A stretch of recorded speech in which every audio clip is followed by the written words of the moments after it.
반갑습니다. 저는 오늘 방금 보신 얼굴들이라는 영화에 대해서 말씀드릴 김병규라고 합니다.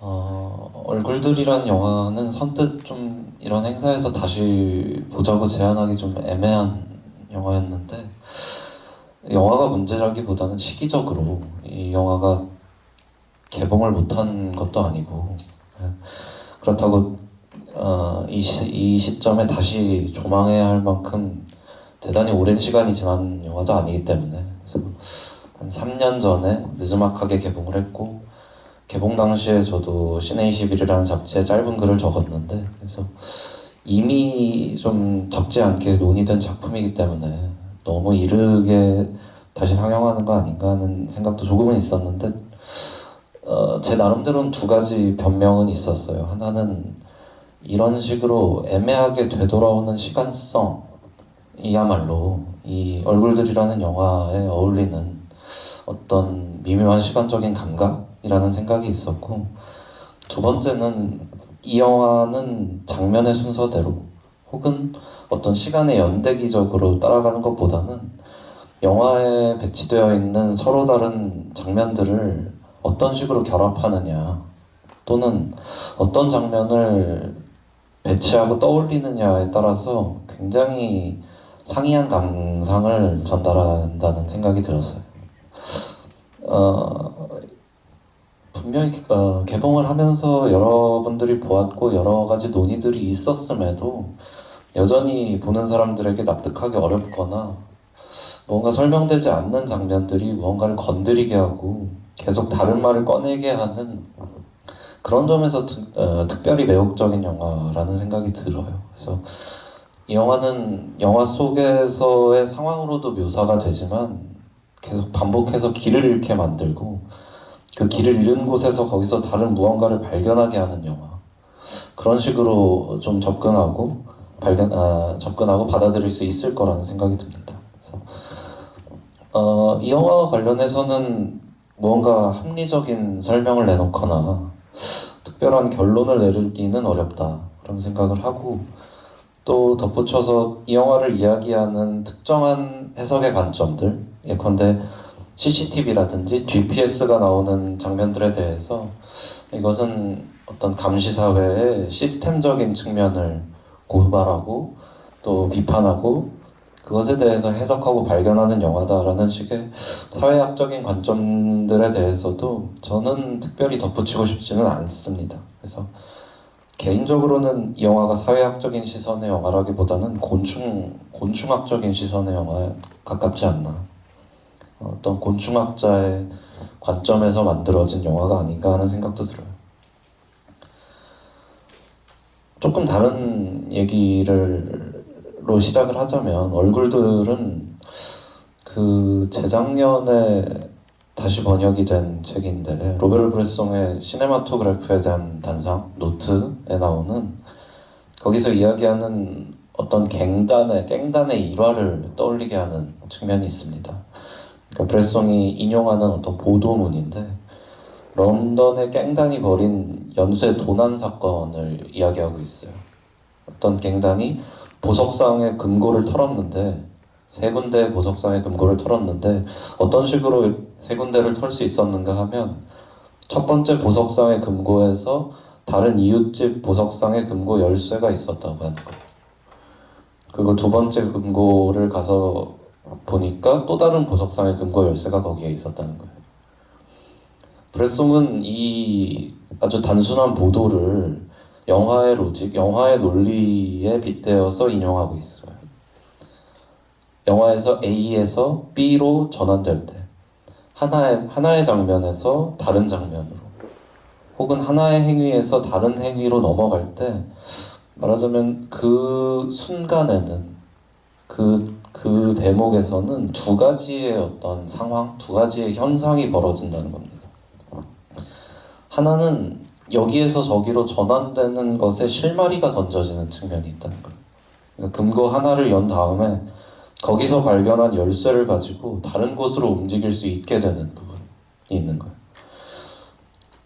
이거는 브레송이 인용한 대로 도둑의 작업이기도 하면서 영화적 내러티브 안에서 본다면은 탐정의 작업이기도 하고, 디텍티브 플롯이라고 이야기하는 탐정의 작업이기도 하고, 멜로드라마적으로 이야기한다면은 잃어버린 상대방, 잃어버린 대상을 다시 되찾고 있는 주인공의 업무이기도 합니다. 멜로드라마는 언제나 헤어졌다가 다시 성찰적으로 다시 만나게 되는 커플의 모습이 중요하기 때문에, 이런 아주 전형적인 드라마의 로직 혹은 장면을 전환하는 논리가 한편에는 있는가 하면, 다른 한편으로는 매 금고에 갈 때마다 열쇠가 계속해서 주어지기 때문에 도둑들의 최종적인 목적지는 결코 나타날 수가 없는 거예요. 그러니까 최종적인 목적지가 끊임없이 지연되는 측면이 있어요. 이곳을 터는 것으로 끝이 아니라 거기서 다른 실마리를 통해서 다른 곳으로 이동해야 되고 하는 그 예상치 못한 방향성이라든지 이런 것들이 계속해서 생성되는 측면이 있습니다. 그러니까 방금 말씀드린 비밀에 접근하는 탐정이나 혹은 잃어버린 것을 찾는 멜로드라마적인 인물의 일반적인 행위와는 조금 다르게, 브레송이 언급하는 이 도둑들은 어떻게 해서 내가 세 번째 금고에 최종적으로 도달하게 됐는지 그 자신의 행동과 심리로는 그걸 완벽하게 알 수가 없어요. 왜냐하면 부분적으로 그것은 주어진 것들이기 때문에, 우연히 주어진 열쇠를 따라서 움직인 것이기 때문에 어떻게 해서 내가 이곳에 최종적으로 도달하게 됐는지는 그 주체 자신들도 모른다는 겁니다. 그러니까 무언가가 나를 이끌어서 어떤 지점에, 인용한 보도를 생각한다면 세 번째 금고에 도달하게 되는 건데, 이것을 영화의 장면으로 번안해서 떠올려 본다면 흔히 행위를 하는 주체가 있고 그것의 대상이 있고, 또 예를 들어서 말한다면 금고를 훔치는 동작과 행동이 있다고 생각할 수 있어요. 근데 브레송이 말하는 사례에서는 주체도 있고 대상도 있고 행위도 있지만 그 상황 전체를 추동하는 것은 그 인물들이 하는 액션이 아니라 금고에 우연히 보관되어 있던 열쇠들이기도 해요. 부분적으로는 능동적인데 결과적으로는 대단히 수동적인, 되게 미묘하면서도 애매한 어떤 상황을 보게 된다는 거거든요. 이 비슷한 인상을 이강현 감독의 얼굴들이라는 영화에 인물이 겪게 되는 어떤 여정들 혹은 인물이 바라보게 되는 시선들에서 비슷하게 느끼게 되는데, 차이점이 있다고 말한다면 이 영화에서는 인물들의 행위를 결정짓게 하는 구체적인 증거인 열쇠라는 사물이 존재하지는 않아요. 그 점이 좀 특별한 지점, 혹은 이 영화를 조금 더 산만하거나 혹은 더 난해하게 만드는 지점이기도 할 것 같아요.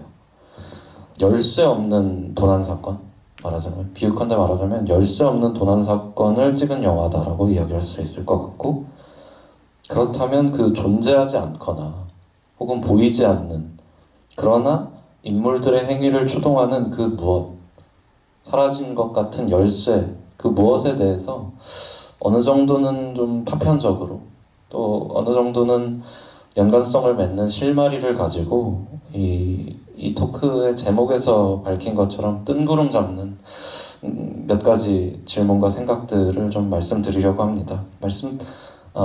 서두에 말씀드렸다시피 이 영화는 장면의 순서나 혹은 연대기적으로 접근하는 것보다는 어떤 장면들을 어떤 식으로 결합하느냐, 혹은 A와 B라고 하는 서로 다른 장면들을 어떤 논리로 연결시키고 있느냐에 따라서 영화에 접근하고 받아들이는 방향성이나 방식이 완전히 달라질 거라는 생각이 들어요.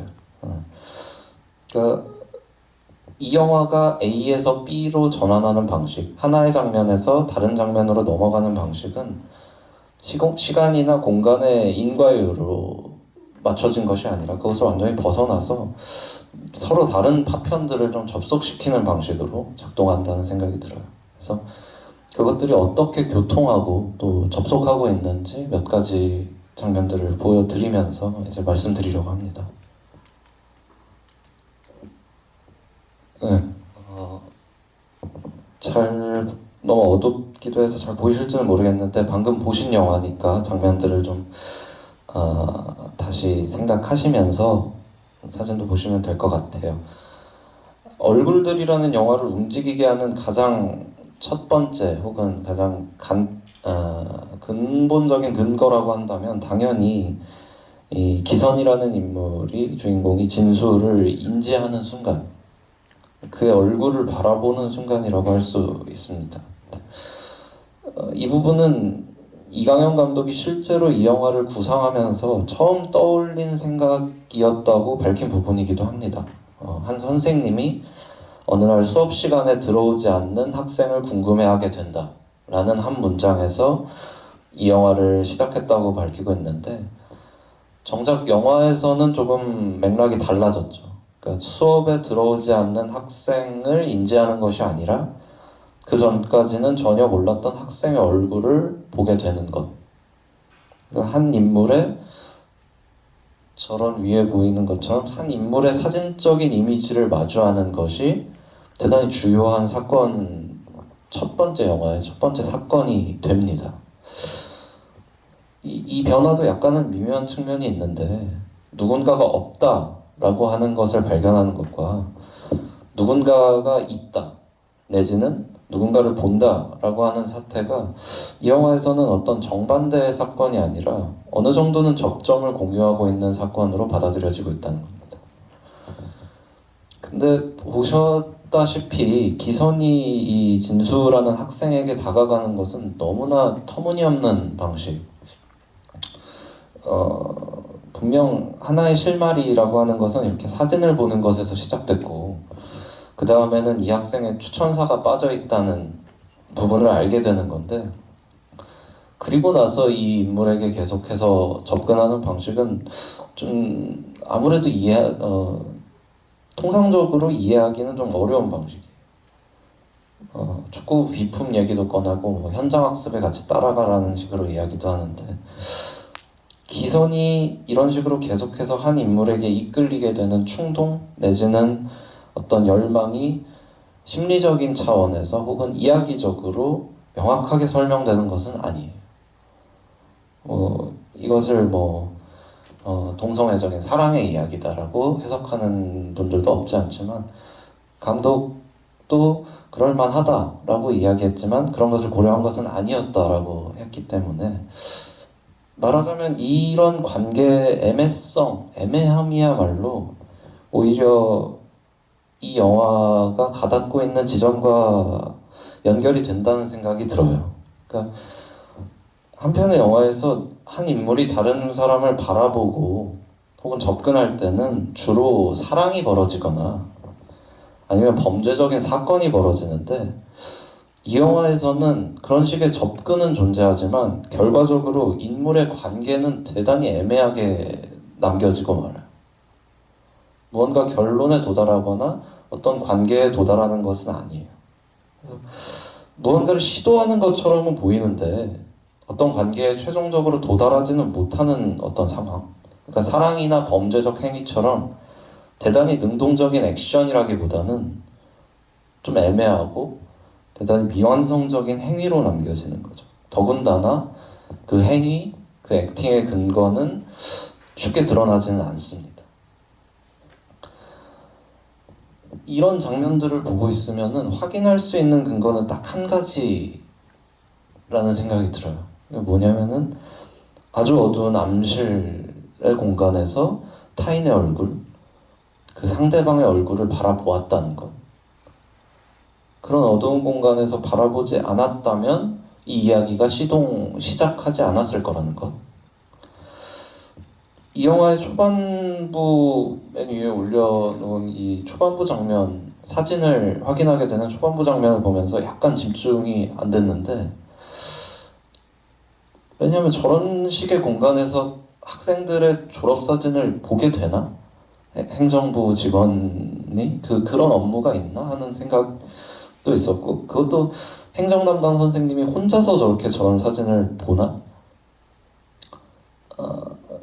약간 이상한 느낌이 드는 거예요. 그러니까 이 영화가 표현하고 있는 바는 어둠의 차원, 암시를 꾸리는 데 있어서 조금 더 과장되었다는 지점이 보이면서 약간은 다른 생각들이 이제 떠오르는 거죠. 그래서 이 영화가 영화제에서 공개되고 개봉할 때도 이런 암실성, 공간의 어둠과 관련된 장면들은 생각보다는 그렇게 이야기되지 않은 부분이었다는 생각이 들어요. 그런데 정작 기선이 가지고 있는 어떤 설명되지 않는 충동 그리고 행동들은 이런 공간에서 산출되었다고밖에 말할 수밖에 없어요. 이거는 물론 영화를 보고 있는 관객의 조건을 또한 떠올리게 하는 공간적인 구성이기도 하죠. 근데 암실에서 이미지를 본다라고 하는 이 조건이라고 하는 것은 이 영화를 점유하고 있는 서로 다른 인물들, 4명의 인물들을 모두 관통하고 있는 하나의 형태, 하나의 형상이기도 하기 때문이에요. 그러니까 사진에서 보여드린 것처럼 기선과 진수, 혜진과 현수는 모두 굉장히 어두운 암실 같은 방에 존재하거나 그곳에서 무언가를 바라보고 있어요. 그들을 연결할 수 있는 근거가 있다면 그것은 어떤 이야기적으로 작동하는 것이 아니라 어떤 물리적인 행동으로, 액션으로 작동하는 것이 아니라 화면에 남겨져 있는 이런 어둠으로서 공유될 수 있는 부분이 있다는 거예요. 그런 면에서 암실이라고 하는 것이 인물들이 공유하는 이런 내적인 공간성을 가리키고 있다면 또 다른 차원에서 그보다 더 넓은 면적에서 이런 인물들의 비가시적인 접속 혹은 교통을 가능케 하는 것이 있다면 이 부분이에요. 이 영화에서는 사실 뭐 태양이 직접적으로 드러나는 장면은 지금 맨 위에 띄워드린 저 장면이 유일하다시피 하고 다른 대목에서는 빛의 어떤 시각적인 효과를 직접적으로 활용하는 영화는 아닙니다. 그렇지만 이런 식으로 두 인물이 서로 다른 시간에 자외선 차단제를 바르는 장면이 반복되거나 하는 식으로 빛에 반응할 수밖에 없는 존재들, 태양에 노출되어 있는 존재들, 그런 식의 인물들의 수동적인 조건 자체를 환기하는 장면들이 있어요. 의식적으로 제가 체크한 것이긴 하지만 태양을 본다는 것, 내지는 태양을 비춘다는 것은 무척이나 영화적인 주제이기도 하고 한편으로는 파솔리니 같은 연출자는 영화라고 하는 것은 한밤의 태양을 관측하는 것이다. 이런 식으로 이야기하기도 했습니다. 특별히 태양을 다루고 있는 작가들도 대단히 많다는 느낌이 드는데 그다지 적극적으로 담론화되지는 않았지만 한국 영화에서도 태양이라는 문제라고 하는 것은 꽤나 주요한 모티브 가운데 하나였다는 생각이 들어요. 그래서 예컨대 최근에도 계속해서 상영되고 있는 이창동 감독의 영화 같은 영화를 보면은 그야말로 태양을 바라보는 영화죠. 미량 같은 영화는 아예 첫 장면과 마지막 장면이 햇빛으로 이루어져 있고 버닝에서도 딱 하루에 한 번만 햇빛이 들어오는 그런 대사가 이제 나오기도 하고요. 이창동 감독의 영화는 그런 식으로 태양을 어떻게 바라볼 것인가 혹은 태양의 빛과 어떻게 인물이 접속할 수 있을 것인가를 따져 묻는 영화라는 생각이 드는데 그 외에도 그 박찬욱 감독의 박쥐라든가 혹은 봉준호 감독의 마더 같은 영화의 결말을 장식하는 것을 보면은 인물의 신체에 정확하게 가닿는 태양광선의 이미지, 그럼으로써 영화가 하나의 선으로서 관통되는 지점이 있죠. 인물과 빛과 세계를 통해서. 반면에 얼굴들이라는 영화에서 제시되고 또 암시되는 차원의 태양은 특정한 인물들의 신체에 정확하게 가닿아서 접촉하는 빛이라기보다는 물론 이런 장면들도 없진 않습니다만 원래 역할이 그러하듯이 혹은 이 영화의 첫 장면에서 운동장을 원으로 도는 그 축구부의 발걸음이 그러하듯이 인물들이 움직이고 있는 영화의 영토를 맴돌고 있는 하나의 빛으로 이해하게 돼요. 그러니까 직접적으로 빛을 드러내기보다는 말씀드린 것처럼 이 네 인물이 암실이라는 공간적 조건에 머물러 있다는 것과 마찬가지로 공통적으로 태양에 노출되어 있는 상태를 공유하고 있다라고 하는 것을 반복적으로 보여주면서 그들을 결합하고 있다는 거죠. 이 영화에서 인물들을 결합하는 방법론이나 논리라고 하는 것은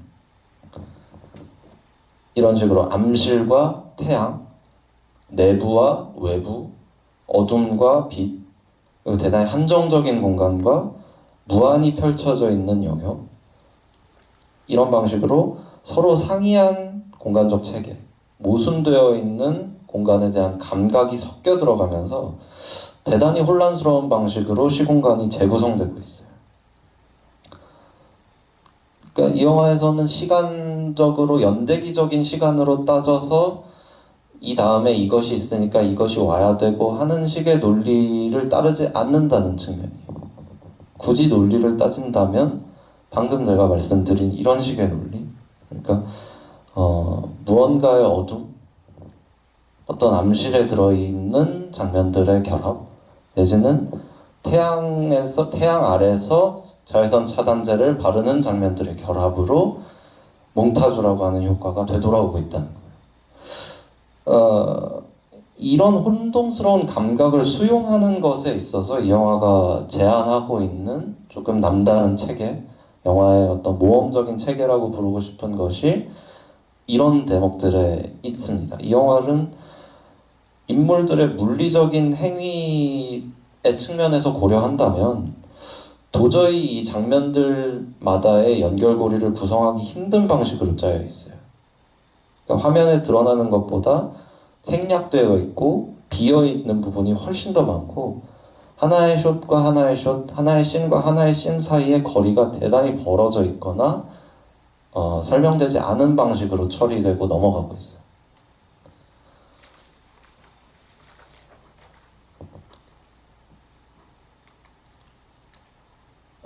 그런 부분을 고려했을 때 계속 주의 깊게 볼 수밖에 없는 것은 어떤 반복되는 모티브들, 반복되는 행위들이라고 생각이 되는데 이 영화 속에서 인물의 물리적인 행위들이 대단히 희미하게 연결되어 있고 또 지나치게 동떨어져 있다고 말씀드렸는데 그것과 별개적으로 이 영화가 의식적으로 반복하는 모티브는 이런 식으로 잃어버린 무언가를 되찾는 행위들이에요. 인물이 길을 잃어버려서 길을 찾는 것이기도 하고 그것은 어떤 특정한 주소에 있는 특정한 장소를 찾는 것이기도 하고 영화의 후반부에 지갑을 잃어버리는 것처럼 뭔가 잃어버린 물건을 되찾는 행위이기도 합니다. 또는 장면 자체가 시공간적인 좌표가 나머지 장면들에 비해 너무나도 동떨어져 있는, 그래서 이 장면을 어떻게 다른 장면과 접속시켜야 하는지 도저히 조금 그 실마리를 잡기 어려운 그런 식의 장면들, 이 연결고리를 의도적으로 놓아버리는 듯한 장면들도 있습니다. 그 대표적으로 저 위에 올려놓은 저 장면인데 진수라는 인물이 저 장면에서 격렬하게 저 상자를 깨부수고 안에 있는 것을 열려놓고 하는 저 행동이 밑도 끝도 없이 나오는 순간 약간 두 가지 느낌을 받게 돼요. 그러니까 하나는 저 장면의 타임라인이 대체 언제인가? 바로 직전 장면까지만 해도 진수는 팔을 다쳐 있고 그래서 한 손에는 보호대를 끼고 있는데 이 장면에서는 아예 정반대 행위를 보여주겠다는 것처럼 아주 격렬하게 손으로 저 상자를 부수고 있거든요. 두 번째는 어느 순간에 이 시간이 전환되어 버리는 건가. 그렇다고 한다면 저 시간이라고 하는 것은 그 팔이 다치기 전의 시간대인가? 내지는 팔이 다친 이후에 이미 붕대도 푼 다음의 시간대인가? 되게 양가적인 느낌, 되게 어리둥절한 느낌을 받아요. 갑작스럽게 낯선 공간에, 낯선 시공간에 떨어진 것 같은 이전까지의 장면과는 전혀 상관없이 동떨어져 있는 듯한 느낌을 받게 돼요. 상관이 없다는 것은 그것들과 완전히 별개적인 것이 아니라 그 이전 장면에서 지켜져 왔던 논리라든지 세부적인 요소 같은 것들이 사라지거나 혹은 그것들을 뒤집고 있는 방식으로 영화가 펼쳐지기 때문이에요.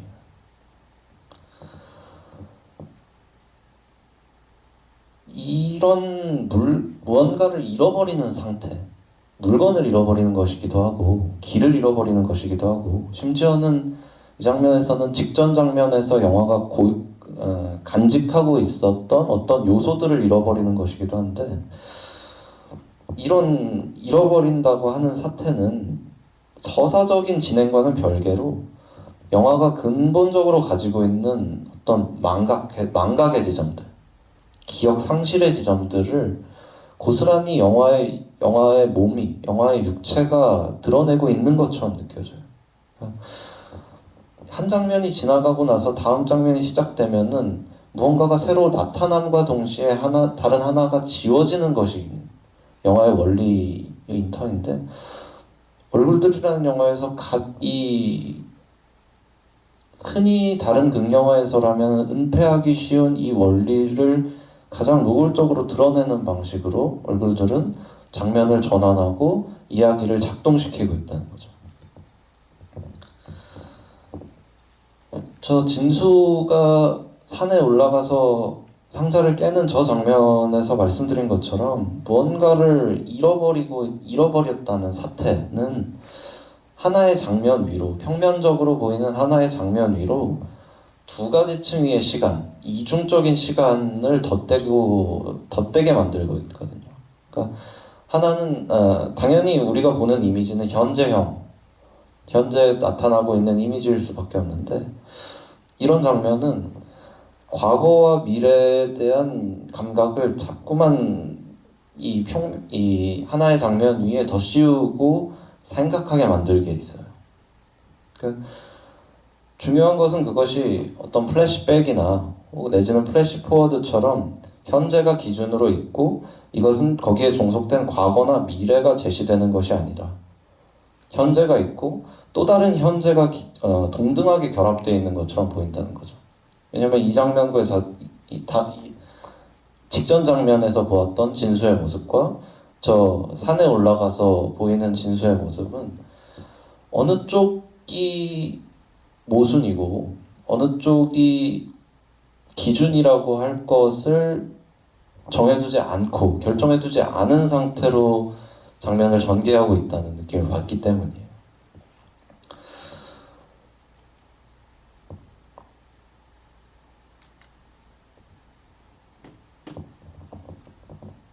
그런 것에서 이제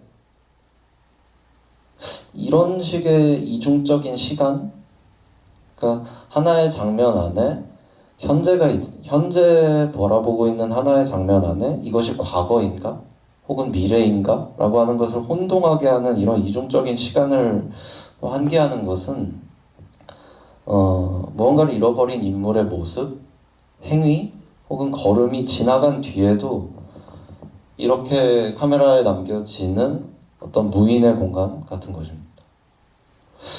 제목을 떠올려 본다면 대단히 역설적이지만 이 얼굴들에서 제가 가장 강하게 매력을 느꼈고 강하게 인상을 받았던 대목은 이런 식으로 텅 빈 공간을 비추는 순간들이었어요. 특별히 두 장면을 선별을 했는데 위에서 보는 장면은 혜진이라는 인물이 화장실에 가겠다고 어느 건물로 들어서고 나서 정작 화장실에 도착하는 것이 아니라 좀 이상한 뭔가 설명되지 않는 실내 공간을 저렇게 돌아다니는 장면이에요. 저 장면 다음에 화장실에 있는 장면이 바로 나오기 때문에 의미론적으로 혹은 이야기적으로는 전혀 의미가 없는 장면인데 도대체 어떤 기능으로 배치가 되었을까? 찍고 배치가 되었을까? 온갖 생각이 다 드는데 장면 자체의 의미를 캐묻는 것은 그다지 흥미롭지는 않게 느껴져요. 그래서 차라리 이 시는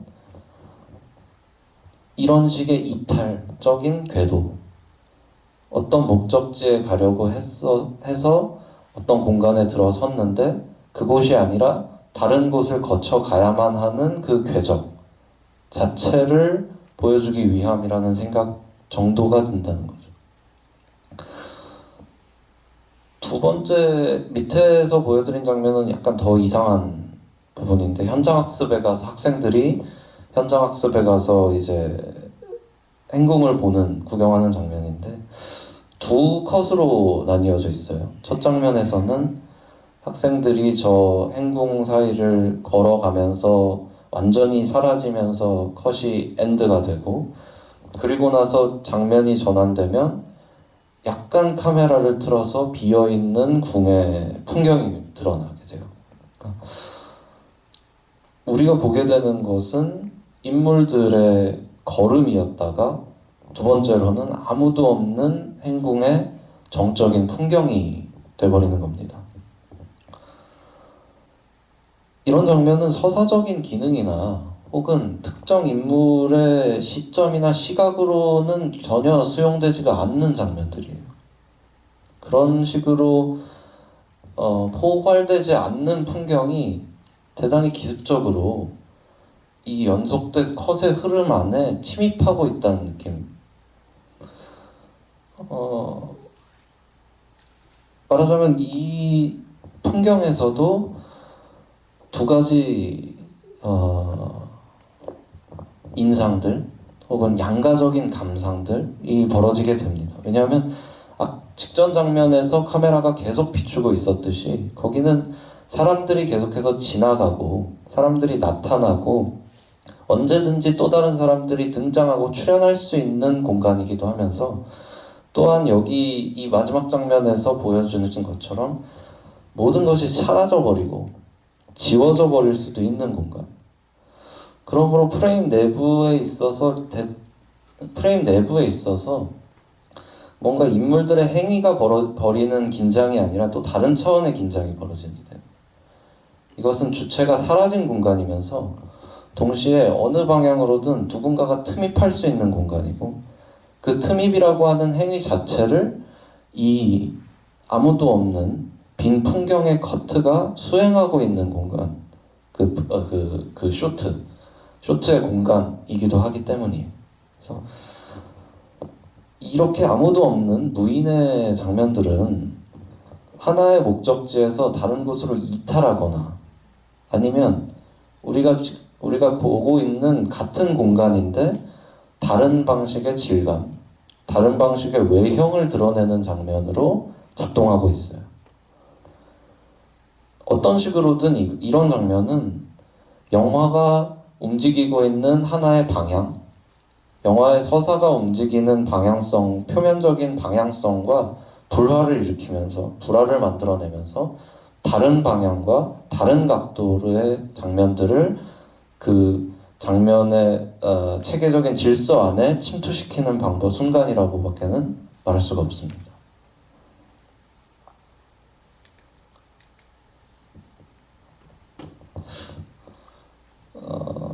그런 의미에서 얼굴들이라고 하는 영화는 이런 방식, 이 영화에서 가장 빈번하게 또 나오는 장면 중에 하나가 이런 식으로 벽을 바라보거나 뭔가 추상화된 어떤 대상을 바라보거나 하는 방식인데 그것은 벽이기도 하면서 또한 스크린을 바라보는 몸짓, 뭔가 지금처럼 이것은 스크린으로 펼쳐져 있는 것처럼 느껴지지만 하나의 벽이기도 하잖아요.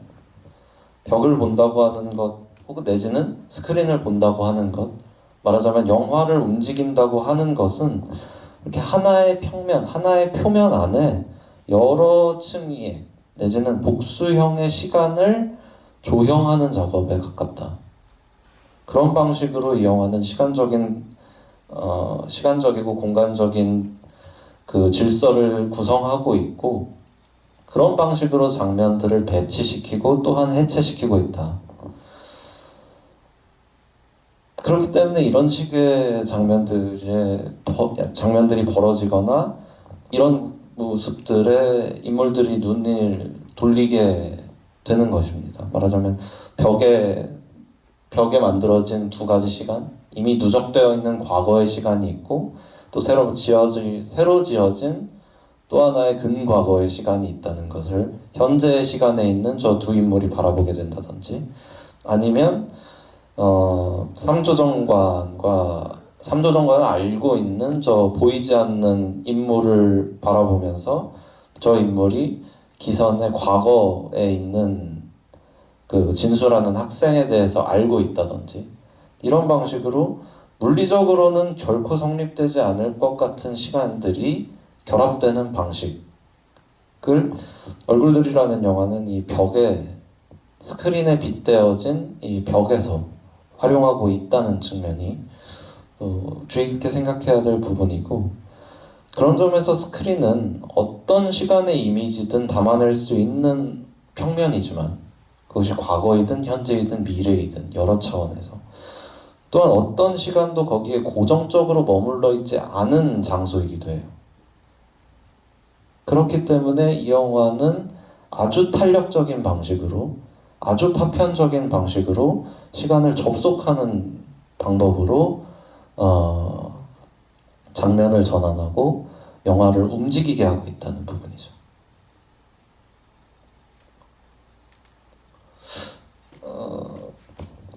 이런 어떤 건축적인 시간성, 복수의 시간성과 관련해서 흥미롭게 봤던 또 하나의 장면 몇 가지를 거론하자면, 하나는 이런 식으로 글쓰기의 시간이라고 이야기할 수 있을 것 같습니다.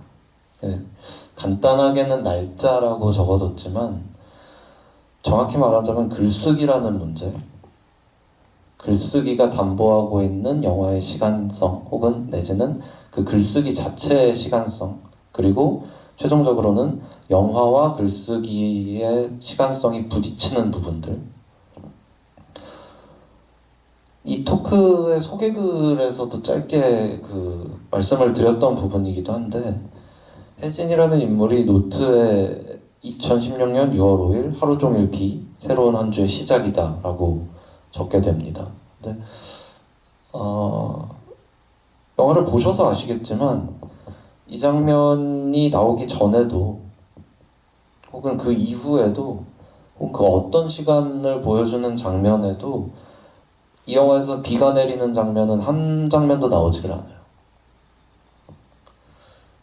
이거는 그러면은 뭐 어떻게 받아들여야 될까? 물론 되게 사소한 부분이고 저거를 체크하고 그렇게 이야기를 할 사람은 그렇게 많지 않을 거라는 생각이 드는데, 하지만 저 부분이 눈에 들어오는 순간 저거는 약간 해소되지 않는 얼룩처럼 남겨져요. 왜 영화 전체에서 비는 등장하지 않는데 저런 식의 메모를 작성하게 했을까, 연출자는 촬영을 하는 단계에서. 이를테면 이거는 일기가 아니라 무언가 다른 것을 쓰고 있는 것일까? 혹은 지금이 2016년 6월 5일이 아니라 무언가 다른 시간에 있는 것인데 과거의 것을 쓰고 있는 것일까? 되게 여러 가지 생각이 드는데, 이야기할 수 있는 것은 글쓰기의 조건이라고 하는 것, 글쓰기의 시간이라고 하는 것은 언제나 현재형으로 벌어지지는 않는다는 부분인 거예요. 그러니까 그 텍스트가 쓰이는 순간 그것을 쓰고 있는 것은 현재형의 이미지로 저런 식으로 각인이 되지만, 그것이 텍스트로 남겨지는 순간 그것의 시간성이라고 하는 것은 거기에서 확증되는 부분이 없다는 거예요. 이 두 개의 장면, 저런 식으로 텍스트를 보여주고 나서 혜진의 얼굴을 클로즈업까지는 아니고 굉장히 가깝게 잡아서 보여주는 장면으로 이 두 장면을 몽타주하고 있거든요. 이 씬에서 이 영화는. 그렇다고 했을 때 그 혜진이라는 인물이 쓴 텍스트와 혜진이라는 인물은 얼마나 결합되어 있고 얼마나 멀어져 있는가. 영화는 그 결합을 가장 간단한 방식으로 해결하고 봉합하는 방식으로 이야기를 작동해 나가고 장면을 이어나갑니다. 혜진이 쓰고 있는 텍스트의 내용은 저 사람의 마음이고 저 사람의 다짐이고 그리고 저 사람이 바라봤던 6월 5일의 날씨와 같은 것을 표현하고 표상한다면 아무런 문제가 되지 않는 부분이에요. 얼굴들이라는 영화는 의도적인 방식으로 그 결합의 방법, 아주 그 간결한 결합을 이상하게 찢어내고 있어요. 비가 한 번도 내리지 않는 영화에서 저런 식의 메모를 작성하는 방식으로.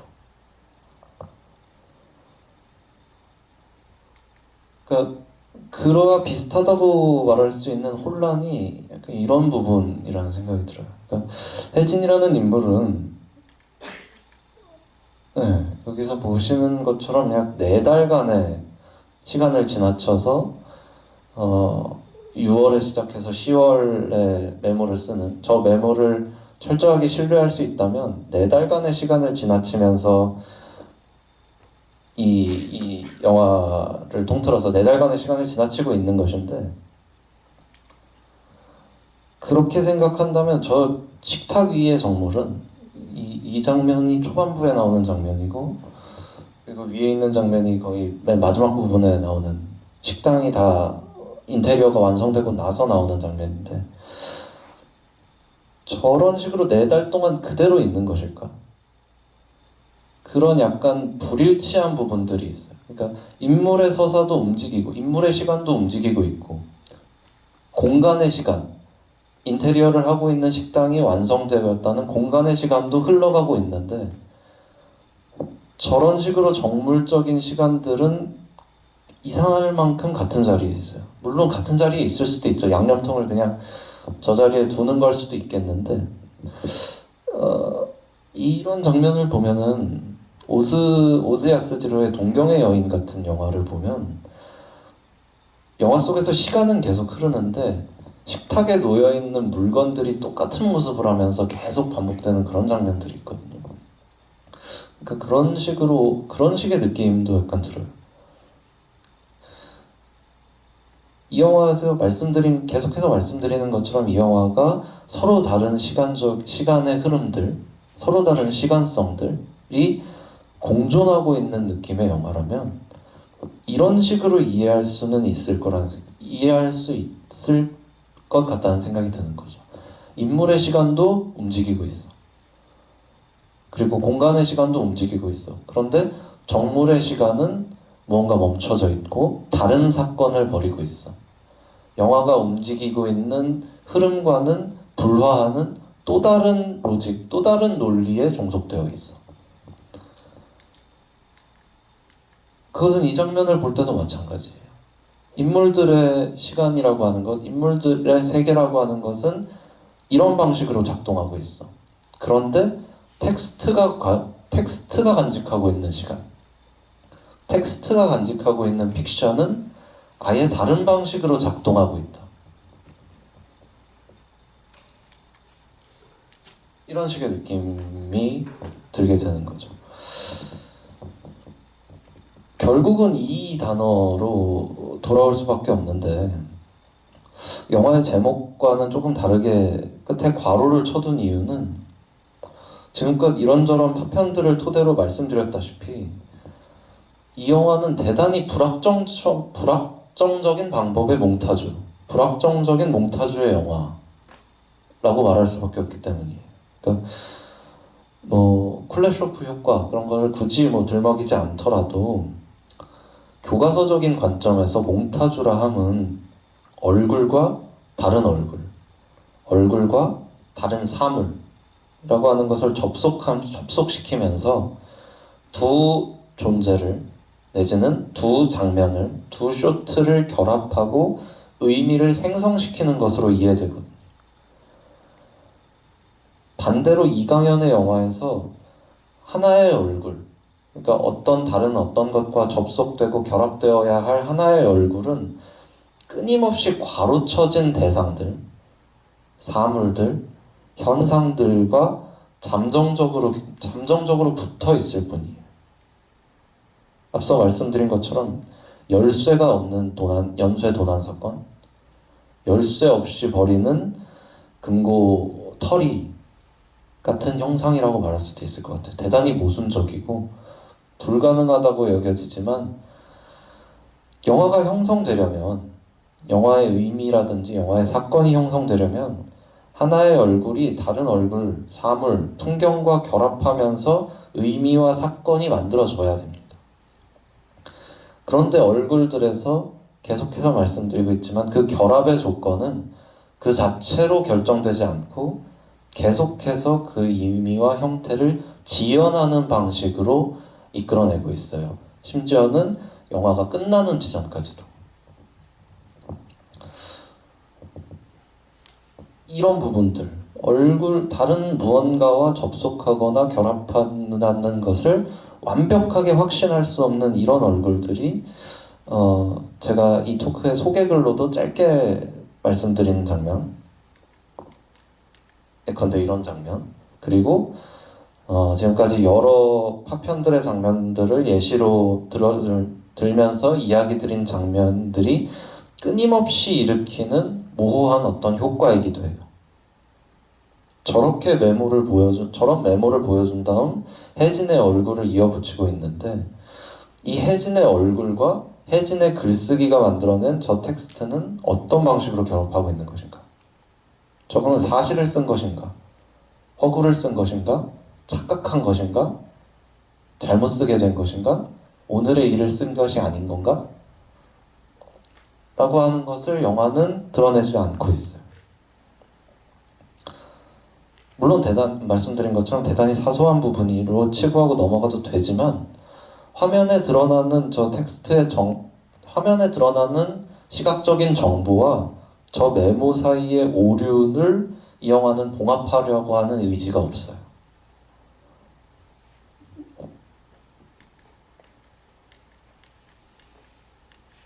앞서 보여드린 다른 부분도 마찬가지입니다. 왜 진수는 저 산속에 올라가서 저렇게 상자를 깨고 있는가? 팔에 있던 붕대를 놔고 상자를 깨는 진수는 저 장면은 과거인가? 혹은 미래인가? 앞으로의 시간인가? 명확하게 결론 짓지 못해. 마찬가지의 부분이죠. 영화가 끝날 때, 한창 공사를 하던 식당이 지어지는 동안, 4달의 시간이 지나가는 동안 왜 저 양념통들은 그대로 식탁에 놓여 있는지, 이 영화는 그 부분들에 대해서, 그 연결점들에 대해서 모든 측면을 대단히 모호한 방식으로 처리하고 있어요. 말하자면 얼굴들은 사물, 인물, 그리고 공간 내지는 풍경, 더 넓게는 태양으로 형성되는 어떤 세계의 모습에 대해서 자족적이고 그 자체로 완결되어 있는 방식의 결합, 몽타주가 아니라 미완성의 상태를 보존하는 최소한의 결합으로 장면들을 지속하고 또 전환시키고 있어요. 말씀드린 것처럼 무려 영화가 끝날 때까지 그 힘을, 그 로직을 지속하고 있는 겁니다. 인물들 그러니까 이런 식의 마지막 장면에 도달할 때까지죠. 그러니까 이 영화는 인물들의 심리적인 동기를 확정해두지 않고 인물들이 하고 있는 행위에 대해서 무언가 설명해주지 않으면서, 그렇기 때문에 인물들이 일으키는 행위에 대한 어떤 직관적인 이해는 쉽지 않은데요. 그래서 이들의 행위라고 하는 것은, 이들이 벌이는 상황이나 사건이라고 하는 것은 어떤 내적인 심리적으로도 혹은 일상적인 차원으로도 뭐 그냥 한 사람의 인물이 그럴 수 있지 하는 일상적인 차원으로도 내지는 사회적인 어떤 기제로도 결부되지 않는 어떤 행동과 얼굴들이 돼버려요. 그 무엇으로도 설득되거나 설명되지 않는 어떤 행위와 얼굴에 대해서 그렇다고 한다면 이 마지막 얼굴이라고 하는 것은 무엇과 연결되는가? 그것은 대단히 모호하지만 한편으로는 영화적 기제, 영화라고 하는 형태와 연결된다. 그런 식으로 이야기할 수밖에 없습니다. 왜냐하면 그것을 차지하고 있는 것, 프레임을 차지하고 있는 것, 내지는 서두에서 말씀드린 것처럼 그것을 바라보고 있는 것, 혹은 행위를 추동하게 하는 것이라고 하는 것은 암실, 그리고 빛을 본다는 것, 벽을 본다는 것, 그리고 스크린에 부여된 아주 복잡한 시간을 본다는 것과 결부되어 있기 때문입니다. 에드워드 양의 하나 그리고 둘이라는 영화에서 영화가 발명된 이래로 사람들의 수명은 3배가 늘어났다라는 식의 대사가 나오는데, 이런 말이 지시하는 것은 실제로 하나의 삶이 3배, 트리플의 시간을 획득했다는 것이 아니라 대신 영화를 보게 된 우리가 얻게 된 것이 무엇인가 하는 것을 말해주고 있습니다. 영화를 보게 된 우리가 얻는 것이라고 한다면 현실의 삶이라고 하는 것이 있고, 또 그것을 표상하면서 되돌려주는 영화가 표상하는 이미지의 삶, 그리고 그것들을 모두 통과한 그 어디에도 봉합되거나 그 어디에 속박되지 않는 제3의 삶이 있다는 것으로 이해할 수 있습니다. 얼굴들에서 이런 식으로 서로 다른 현재형의 장면들, 내지는 서로 다른 얼굴들은 말씀드린 것처럼 연대기적인 시간의 논리로 설명될 수 없는 좀 불확정적이고 성립 불가능한 조건으로 영화에서 출발하고 그리고 끝까지 그런 방식으로 잔존하게 됩니다. 그러니까 어떤 하나의 구체, 어떤 하나의 형체로 결합되지 않고 끝까지 한 가지 장면에 혼란스러운 시간, 혼란스러운 복수의 시간, 혼란스러운 서로 모순적인 논리를 내포하는 장면과 방식들. 그래서 영화가 장면을 유지하고 다음 장면으로 전환될 수 없는 방식만으로 영화가 장면을 연결시키고 사건을 만들어낼 수 없는 방식으로 한 편의 영화를 완성해내는 것, 그것은 가능한 것인가, 혹은 내지는 어떤 방식으로 가능할 것인가 라고 하는 것을 얼굴들이라는 영화는 이 영화 자체의 조건, 장면을 바꾸고 A에서 B로 넘어가는 이 방식 자체를, 그러한 방식을 택함으로써 그러한 도저히 성립되지 않는 모순적인 요건들을 A와 B로 결합하는 방식을 택함으로써 대단히 모험적인 시도, 모험적인 사례를 성립시킨 작품인 것이고요. 그런 의미에서 얼굴들은 하나 그리고 둘이의 한 대사가 말하고 있는 진정한 어떤 3배의 삶, 현실에서의 삶이 있고 이미지로 재구성된 삶이 있고 그것을 통과했을 때 또 다른 삶이 있다는 것을 성취한 작업이라고도 말할 수 있을 것 같습니다. 결론적으로 그런 의미에서 이 영화에서 하나의 장면에서 다른 장면으로 전환되는 몽타주라고 하는 것은 영화의 쇼트들이 서로 관계될 수 있다는 믿음, 내지는 물리적으로 서로 결합할 수 있다는 믿음이 전적으로 성립하지 않고 유효하지 않을 때 영화는 어떤 방식으로 쇼트와 쇼트를 결합하고 연결할 수 있는가, 그 쇼트와 쇼트를 결합하고 연결하는 영화의 내적 논리가 확신을 이루지 못하는 순간에 이 영화는 정말 말 그대로 파괴를, 자기의 몸을, 자기가 지금까지 만들어온 영화의 서사를, 영화의 장면들과 이미지와 사운드를 파괴하는 것을 감수하고서라도 다음 장면으로 넘어가야만 한다. 그렇지 않고서는 이 영화는 작동할 수가 없는 영화이다 라는 식으로 이야기를 하고, 그것은 말 그대로 정말 한 장면에서 다른 한 장면으로 넘어가는 연결의 차원이 아니라 목숨을 건 도약의 차원으로 이해할 수 있는 영화인 겁니다. 그래서 이 정도로 터프한 방식의 영화는, 이 영화가 만들어지고 꽤 오랜 시간이 지났지만 여전히 한국의 독립 극영화에서는 보지 못한 사례이고 방법론이고, 이러한 방법론이 과연 지속될 수 있을까?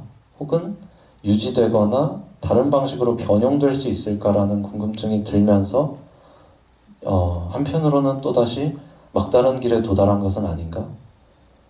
굉장히 여러 생각들이 들면서 또 한편으로는 궁금증도 들게 되는 그런 영화였고, 그것을 다시 보면서도 또 그런 느낌을 받게 되는 영화였습니다. 좀 파편들을 이야기하면서 되게 좀 왔다 갔다 하면서 두루뭉술하게 내지는 좀 산만하게 이야기를 드렸는데, 제가 말씀드리고자 하는 부분은 여기까지고요. 카톡방에 질문이 있으면은 제가 진행을 하는 걸로 알고 있는데, 특별히 이제 질문이 있지는 않은 것 같습니다. 혹시 뭐 질문이 있으신 분들은 지금 질문을 남겨주셔도 좋을 것 같은데, 특별히 없다면은 이것으로 저는 말씀을 마무리하는 걸로 하겠습니다. 들어주셔서 감사합니다.